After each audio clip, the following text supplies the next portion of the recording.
Armour H1 जो 3000 रुपए से कम के मार्केट में अपनी जगह बनाने की कोशिश कर रहा है। पर इसके सामने कौन-कौन है? तो ये रहे हमारे सारे खिलाड़ी। मिथपाथ का आर्मर H1 3000 में, क्रियो का बेलुगा V2 2600 में और फिर कॉस्मिक बाइट के 3 अलग-अलग मॉडल्स, प्रोटियस, इमॉर्टल और इन्फर्नो। मतलब मुकाबला तो सच में काफी तगड़ा होने वाला है।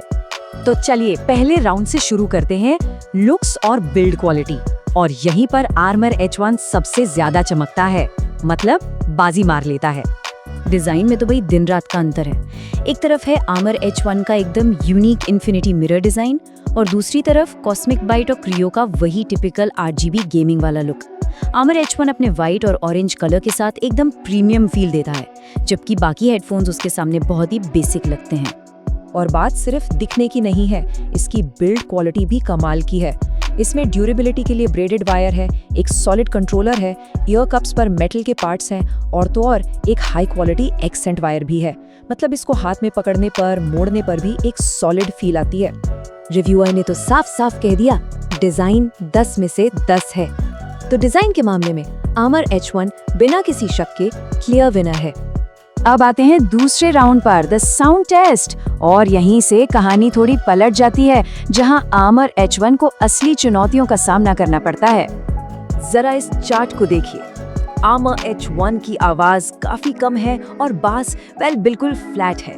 इसका सीधा मतलब है कि म्यूजिक सुनने में वो मजा नहीं आने वाला। वहीं दूसरी तरफ कॉस्मिक बाइट, इमॉर्टल और इन्फर्नो दोनों में ही जोरदार आवाज और अच्छा बास है। ये एक बहुत बड़ा फर्क है। और तो और सबसे बड़ी दिक्कत ये है कि जब आप इसका 7.1 सराउंड साउंड फीचर ऑन करते हैं तो जो थोड़ा बहुत बास है भी वो भी गायब हो जाता है। ये ऑडियो में एक बहुत बड़ी कमी है जो म्यूजिक और गेमिंग दोनों के एक्सपीरियंस को खराब कर सकती है। रिव्यूअर का वर्डिक्ट बिल्कुल साफ था, ये आपको निराश करेगा। क्लियर है, अगर किसी को लाउड म्यूजिक और थंपिंग बास पसंद है तो ये हेडफोन उनके लिए बिल्कुल नहीं है। चलिए अब आते हैं सबसे जरूरी राउंड पर, गेमिंग परफॉर्मेंस। आखिरकार ये है तो एक गेमिंग हेडफोन है ना। देखते हैं ये अपने मेन काम में कैसा परफॉर्म करता है। यहाँ पे मामला थोड़ा मिला जुला है। देखिए, आर्मर H1 में ट्रेबल बहुत अच्छा है, जिसकी वजह से फुटस्टेप्स एकदम क्लियर सुनाई देते हैं, जो कॉम्पिटिटिव गेमर्स के लिए तो बहुत जरूरी है। लेकिन कॉस्मिक बाइट, इन्फर्नो जैसा गन शॉट्स का वो बूम और धमाकेदार इमर्सिव एक्सपीरियंस वो इसमें नहीं मिलता। CRO beluga V2 positional audio के लिए अच्छा है, जबकि इमॉर्टल में उतनी डिटेल नहीं मिलती।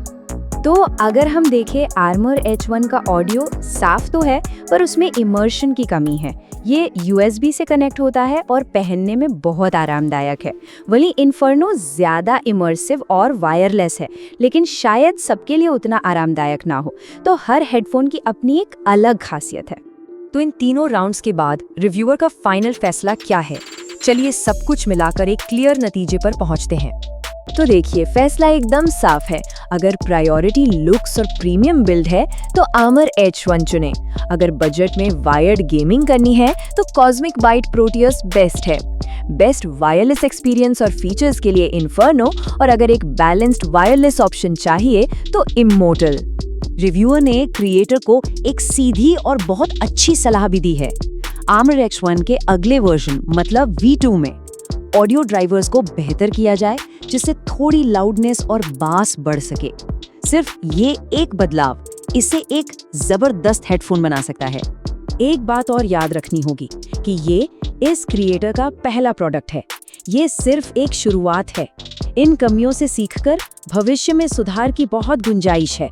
तो अंत में सवाल बस इतना सा रह जाता है, स्टाइल या साउंड, प्रायोरिटी क्या होनी चाहिए? आर्मर H1 इसी सवाल पर सोचने के लिए मजबूर करता है।